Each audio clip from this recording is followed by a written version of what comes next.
Hi friends, yesterday we just discussed some questions. कुछ disturbance आ गई थी, इस वजह से वीडियो पूरा नहीं हो पाया था, इसलिए बहुत कम समय का वीडियो चला गया आप लोगों के पास।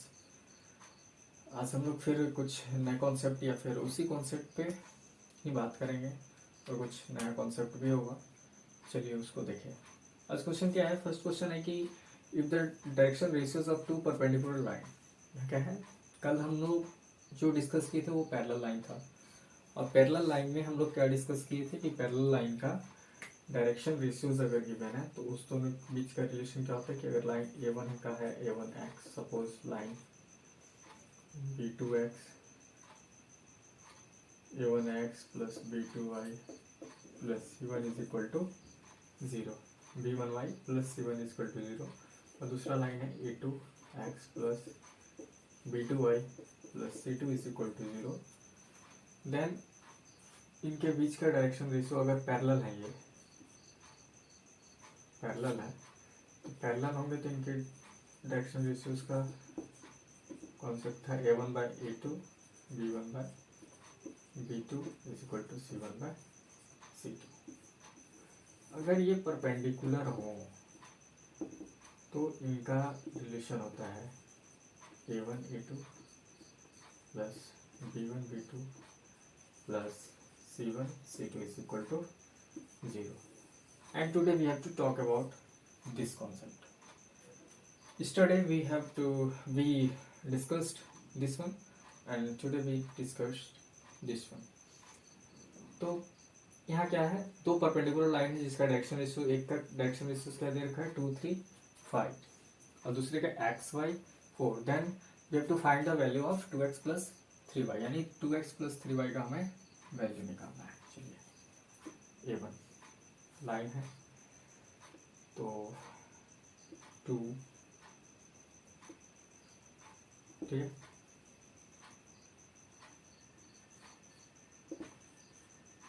टू एक्स हो जाएगा, A2 2x है plus 3y plus 20 is equal to 0। That means 2x plus 3y is equal to minus 20। Answer निकल गया क्या? Minus 20। 2x plus 3y is equal to minus 20, ये हमारा करेक्ट आंसर होगा। ये याद रखना बस कि पैरेलल होगा तो A1 by A2 B1 by B2 C1 by C2, और परपेंडिकुलर रहा तो A1 A2 plus B1 B2 plus C1 C2 is equal to 0 where A1 B1 C1 A2 B2 C2 are direction ratios of given line, and the equation of line is this one and this one। चलिए अब आगे बात करते हैं।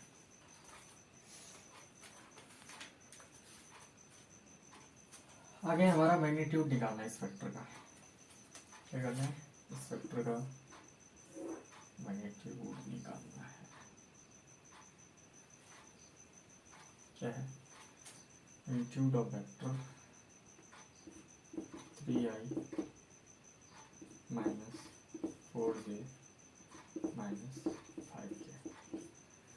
तो magnitude of vector का formula होता है हमारा root under X square plus Y square plus Z square.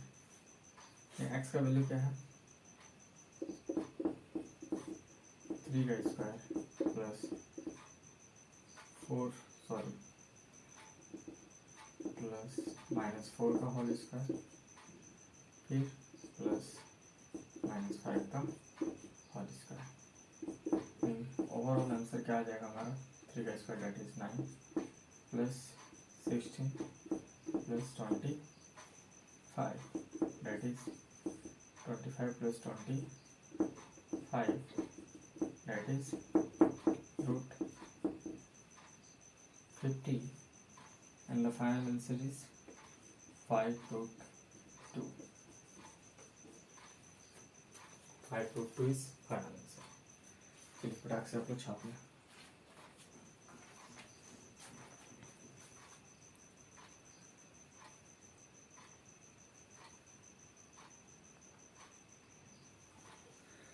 Okay, now we proceed for another question. That is the question from determinants. क्या है? Determinants of minus sin theta into cos theta upon sec theta into cosec theta. हम determinant solve करने जानते हैं. क्या होता है? That is ये minus sine theta into cosec theta minus ये माइनस होगा cos theta into sec theta. तो क्या हो जाएगा? Minus sine theta cosec theta क्या लिख सकते हैं? 1/sin theta. जिसको डायरेक्ट आता है वो डायरेक्ट कर ले, कोई दिक्कत नहीं. Minus cos theta into 1/cos theta. cos theta cancel, sin theta cancel, बचा क्या है? -1 minus that is -2 is your answer. ठीक है. उसके बाद देखिए, उसके बाद क्या क्वेश्चन है. अब हम बात करेंगे मैट्रिसेस की. मैट्रिसेस में देखिए, जब भी आपसे क्या पूछे, प्रोडक्ट पूछे, तो पहले तो ध्यान देना है कि प्रोडक्ट होगा कि नहीं होगा. जैसे मैट्रिसेस होता है, पहले रो को लिखते हैं फिर कॉलम को रिप्रेजेंट करते हैं. जैसे इसकी बात करेंगे, सपोज कोई भी मैट्रिक्स है A1 A2 B1 B2 C1 C2. तो कितने, पहले नंबर ऑफ रोज लिखते हैं फिर नंबर ऑफ कॉलम. अगर याद नहीं रहे तो कॉलम इस बात, इसको हम लोग बच्चे में कलम बोलते थे. तो इसको याद रखना है कि जो सीधी वाली आती है उसको कॉलम बोलेंगे और जो ऐसा हॉरिजॉन्टल लाइन है वो रो होता है. तो ये वाला कॉलम कहलाता है और ऐसे वाला रो कहलाता है. ठीक. तो पहले नंबर ऑफ रोज को लिखते हैं. कितने हैं? 1 2 3 इंटू कॉलम 1 2. ठीक है. तो मल्टीप्लाई में यही चीज ध्यान रखनी है कि कोई भी मैट्रिसेस जो कि क्या हो, अगर m इंटू क्या हो, जैसे कोई भी मैट्रिक्स है m इंटू n फॉर्म की है, तो इसको यहाँ रिप्लेस करते हैं. तो उसका प्रोडक्ट तभी हम निकाल सकते हैं जब आने वाले मैट्रिक्स का n इंटू कुछ भी हो, या m y z कुछ भी सपोज p है, तब जो प्रोडक्ट निकलेगा वो हमारा किसका निकलेगा? m इंटू p का. m इंटू p का. तभी प्रोडक्ट पॉसिबल है, अन्यथा पॉसिबल नहीं होगा. m इंटू n का हो, n इंटू p, यानी बीच वाला दोनों क्या होना चाहिए?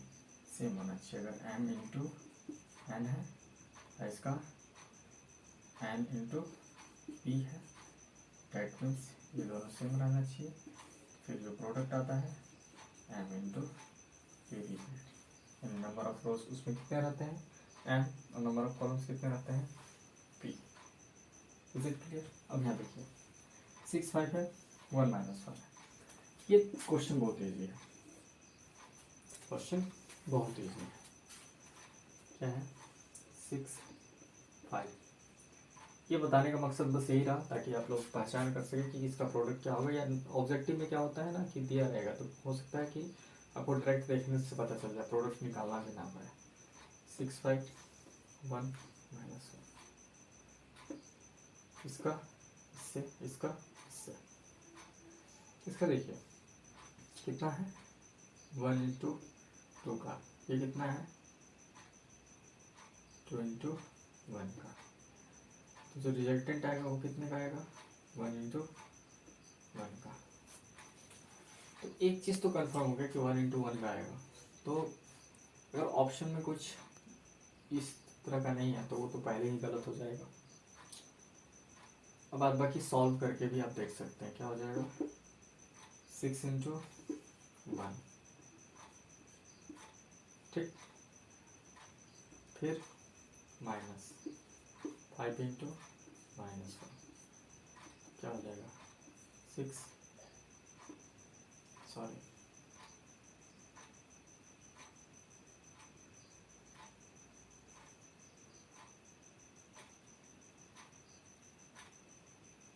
हो सकता है 6 into 6 minus minus plus 5 that is 11। ये आपका आंसर होगा मैट्रिक्स 11।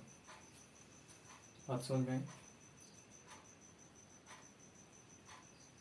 इसी तरह दूसरा दिया है एक और, पहले इसको देख लें।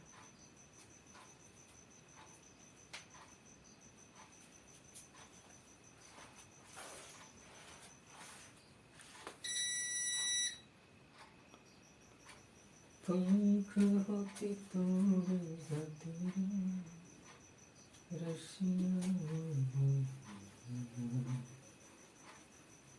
अच्छा समझ में आ रहा होगा।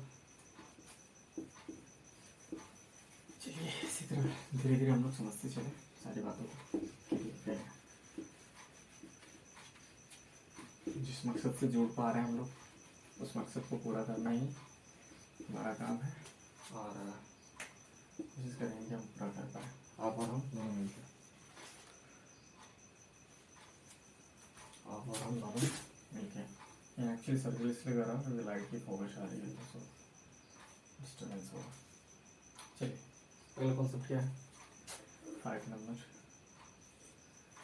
क्वेश्चन इस टाइप का कि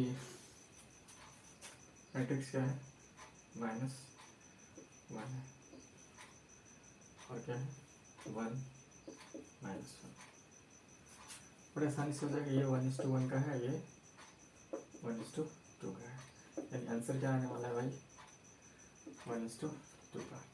ये कितने हो गया -1 इंटू एक चीज देखिए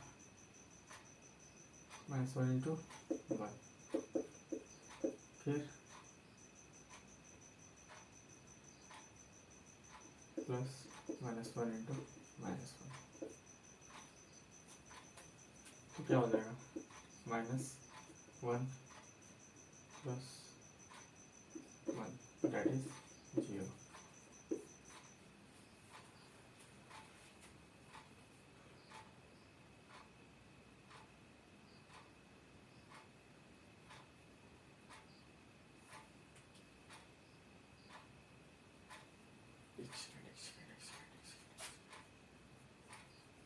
कुछ गलती हो रहा है बच्चों। देखिए -1 फिर यहाँ क्या आ जाएगा minus plus, that is answer क्या हो जाएगा इसका -1।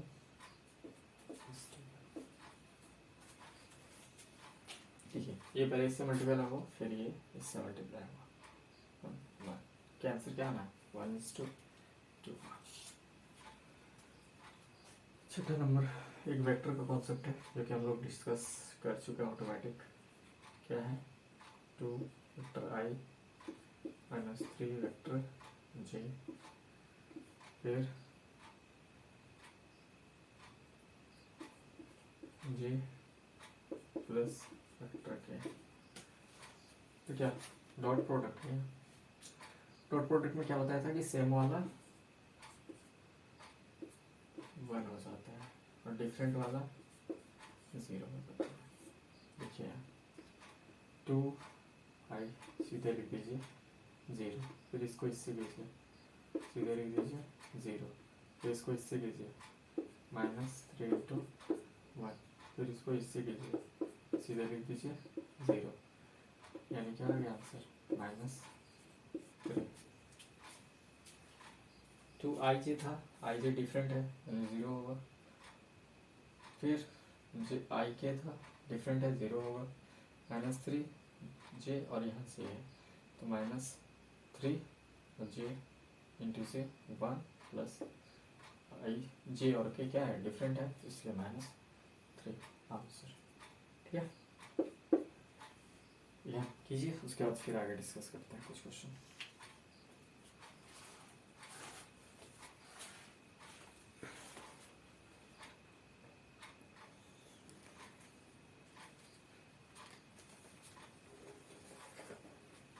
चलिए बच्चों, अब नए प्रश्न को डिस्कस करते हैं। नए क्वेश्चन को देखिए क्या है, डिफरेंशिएशन अभी पावर -3x। देखिए हम लोग चैन रूल अच्छे से जानते हैं, चैन रूल। जैसे सपोज दे दे साइन x स्क्वायर, ठीक, तो हम बोलते हुए ध्यान रखेंगे, जैसे साइन, उसका बच क्या रहा है एक्स स्क्वायर। तो जैसे अगर इसको डिफ्रेंशिएट करना हमको, तो क्या करेंगे, पहले क्या बोले साइन, उसके बाद बच क्या गया एक्स स्क्वायर। तो इसको पहले साइन एक्स स्क्वायर को इसके रिस्पेक्ट में एक्स स्क्वायर के रिस्पेक्ट में करेंगे, फिर एक्स स्क्वायर का एक्स के रिस्पेक्ट में करेंगे। तो पहला बार जो आएगा उसको छोड़ा के जितना बचा सारे के रिस्पेक्ट में उसको डिफ्रेंशिएट कर देना, ये दिमाग में रखना है बोलते हुए, ठीक है। उसी तरह यहाँ लिखिए, पर e पे पावर -3x है, तो क्या हो जाएगा इसका डिफ्रेंशिएशन, पहले डिफ्रेंशिएशन ऑफ इसका e पे पावर -3x है, किसके रिस्पेक्ट में जी, -3x के रिस्पेक्ट में, फिर -3x का किसके रिस्पेक्ट में जी, x के रिस्पेक्ट में। तो क्या आंसर आ जाएगा, e पे पावर -3x का -3x इंटू -3 कॉन्स्टेंट बाहर x का 1, that is final answer is e पे पावर -3x इन -3 e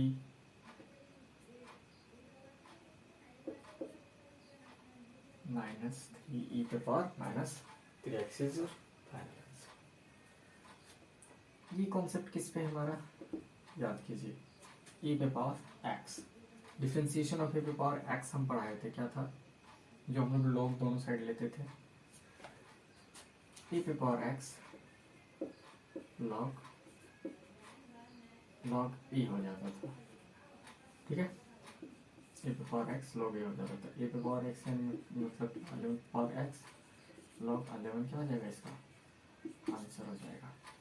पूरा डिटेल में अगर जानेंगे तो डिटेल में हमने समझा दिया था कैसे, जैसे मान लिया लेट y बराबर 11 पे पावर x, फिर हम log लेंगे, तो क्या हो जाएगा, log y बराबर log 11x, फिर क्या करेंगे, डिफ्रेंशिएट करेंगे इसको, log 11 पावर x, फिर क्या हो जाएगा, log y बराबर x log 11, डिफ्रेंशिएट करेंगे तो क्या आएगा, 1/y dy by dx is equal to log 11 क्या है, कांस्टेंट है, बाहर x का डिफ्रेंशिएशन 1, ये क्या हो जाएगा, dy by dx is equal to, ये y बदल चला जाएगा, y log 11, तो जानते हैं y क्या है हमारा, 11 पावर x log 11, यानी by dy by dx finally हमारा क्या आया, m पावर x log 11। बात समझ में आ गई, चलो फटाक से उतारिए और ये क्वेश्चन सर।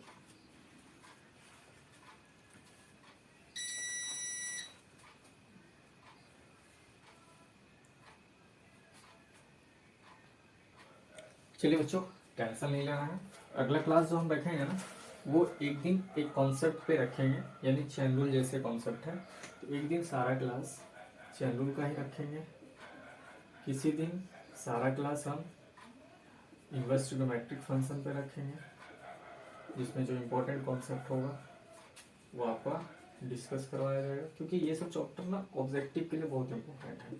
फिर एक दिन डिफिनिट इंटीग्रल पर रखेंगे, डिफिनिट इंटीग्रल, और थोड़ा सा क्या करेंगे कि इंटीग्रल में जो इम्पोर्टेंट कॉन्सेप्ट है, जहाँ जैसे कोई ट्रिक वगैरह टाइप का, उसका एक क्लास रखा जाएगा आपका। तो इसीलिए टेंशन नहीं लेना है, सारा चीज़ धीरे धीरे होगा, अभी एक एक साथ करते चले। अगला क्वेश्चन देखिए क्या है हमारा, डिफरेंशिएशन ऑफ 1/3x - 2। यहाँ भी चैन रूल का ही कॉन्सेप्ट है। सपोज आप इसको x मान लीजिए, पूरे को 3x - 2 पूरे को क्या मान लें, x कंसिडर करके चले, या सपोज y कंसिडर करके चले। तो differentiation of 1/y with respect to y अगर किया जाए तो क्या होता था हमारा, -1/x²। अगर 1/x का डिफरेंशिएशन करते तो क्या होता था, -1/x²। तो यहाँ भी चैन रूल के अकॉर्डिंग ही अगर चला जाए तो डिफरेंशिएशन ऑफ व्हाट,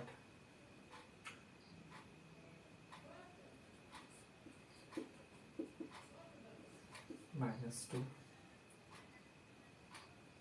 फिर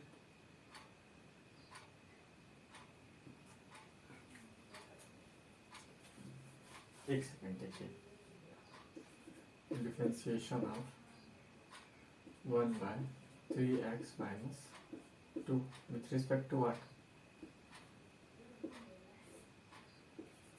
3x - 2 के रिस्पेक्ट में। फिर differentiation of 3x - 2 with respect to what, x के रिस्पेक्ट में। तो क्या हो जाएगा, 1/x का क्या हो जाता था, -1/x², यानी 3x - 2 का होल स्क्वायर इंटू, यहाँ क्या हो जाएगा, 3 कांस्टेंट है, 3 बाहर, 1, और ये -2 का 0, -2 का 0, यानी क्या हो जाएगा आंसर फाइनल, -3/3x - 2 का होल स्क्वायर। ये आपका आंसर होगा, ये आपका क्या होगा, आंसर होगा। क्या आंसर होगा, डिफरेंशिएशन 1/3x, इसको मान लीजिए कि कुछ है, ठीक है।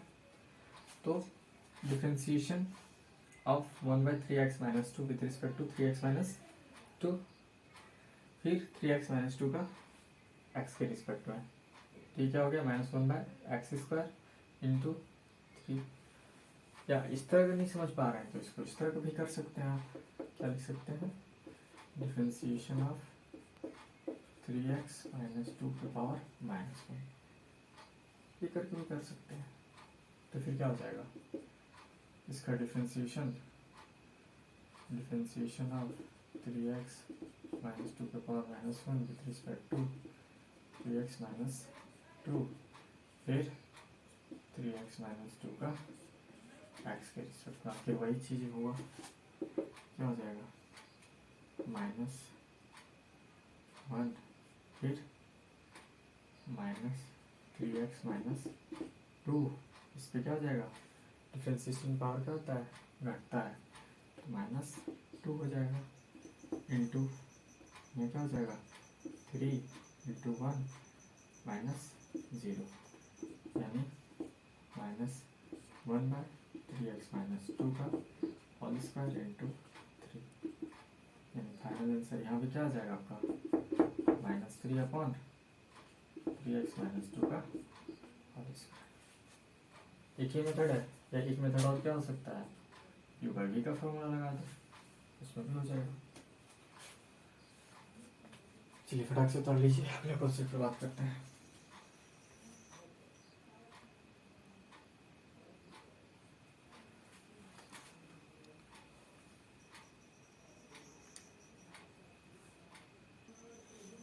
अब आगे क्वेश्चन देखिए, ये क्वेश्चन क्या है, x = a cos square theta, y = b sin square theta, तो हमसे dy बाय dx पूछ रहा है।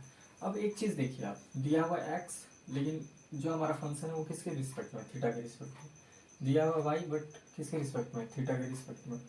यहाँ थीटा है, फंक्शन हमारा थीटा का है, और हमसे पूछ क्या रहा है, dy by dx।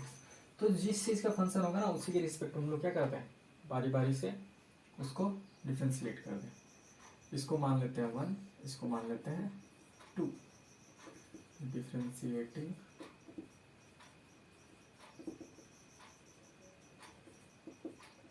1 and 2 with respect to theta, ठीक है।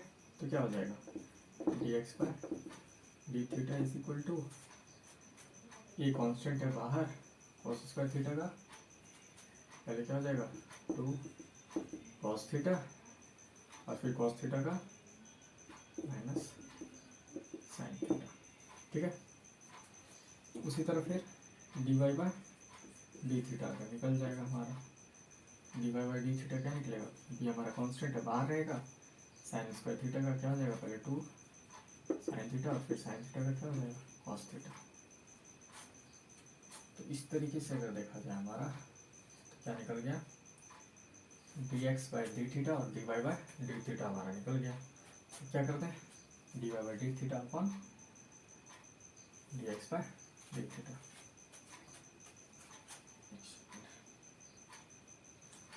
इस क्वेश्चन को यहाँ लिख लें X square D X plus X D Y अब देखिए, तो इस तरह हम क्या करें, इसको इससे डिवाइड कर दें D Y by D theta upon D X by D theta.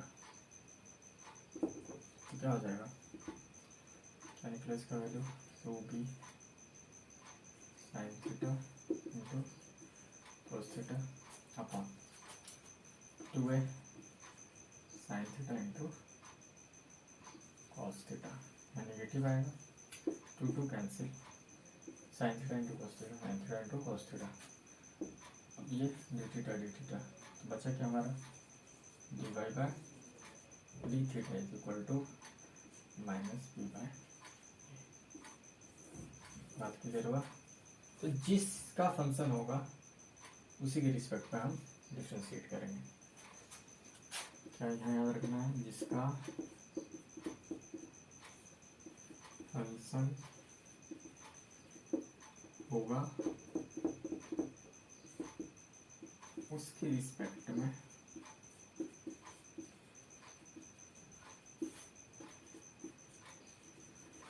Differentiate करेंगे।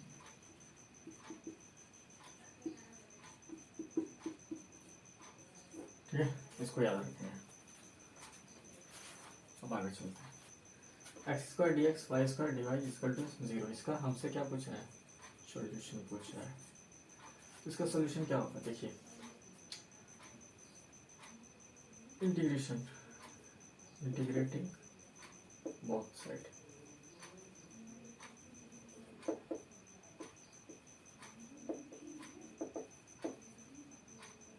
ये गेट क्या मिलेगा हमें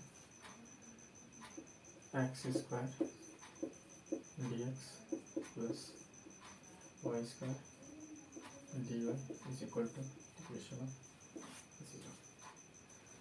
तो क्या हो जाएगा X square D X, X पे पावर एन का इंटीग्रेशन क्या होता है हमने बताया था ना, एक्स पे पावर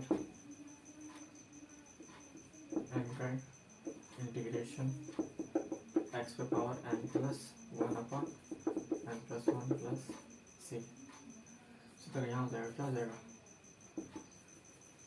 एक्स पे power 3 upon 3 plus 5 power 3 upon 3 is equal to K, यानी x3 plus y3 is equal to 3 के, दैट इज योर आंसर। या फिर हो सकता है क्या, ये 3k को वो सॉल्व करके लिख दिया y3 is equal to only K dash दे देता है, फिर लिख देंगे यहाँ वेयर के डैश इज इक्वल टू 3 के, वेयर के डैश इज इक्वल टू 3 के। बात क्लियर, ये डिफरेंशियल इक्वेशन का क्वेश्चन था, डिफरेंशियल इक्वेशन का क्वेश्चन था। तो बच्चों देखा हमने कि कैसे कैसे मात्र 10 मिनट 15 मिनट लग रहा है और हमारा सारा चीज रिकेप होता जा रहा है। इंपॉर्टेंट ये नहीं कि हम लोग कितना बड़ा क्वेश्चन डिस्कस कर रहे हैं, प्रॉब्लम ये बात ये है कि हम लोग एक एक करके सारे कॉन्सेप्ट को रिकेप कर रहे हैं। पढ़ने का सबने पढ़ा होगा, ऐसा कुछ भी नहीं है, कोई भी नहीं है जो नहीं पढ़ा होगा, बट धीरे धीरे हम क्या कर रहे हैं, रिकेप कर रहे हैं, तो हमें ज़्यादा चीज़ें याद रहेंगी रिवाइज करेंगे तो। चलिए आगे अगले दिन कुछ पर्टिकुलर टॉपिक पे बात करेंगे। कुछ दिन के लिए इसको थोड़ा एक दिन ऑब्जेक्टिव बंद करेंगे, किसी दिन टॉपिक की बात करेंगे। चलिए ओके, बाय बाय, जय हिंद दोस्तों।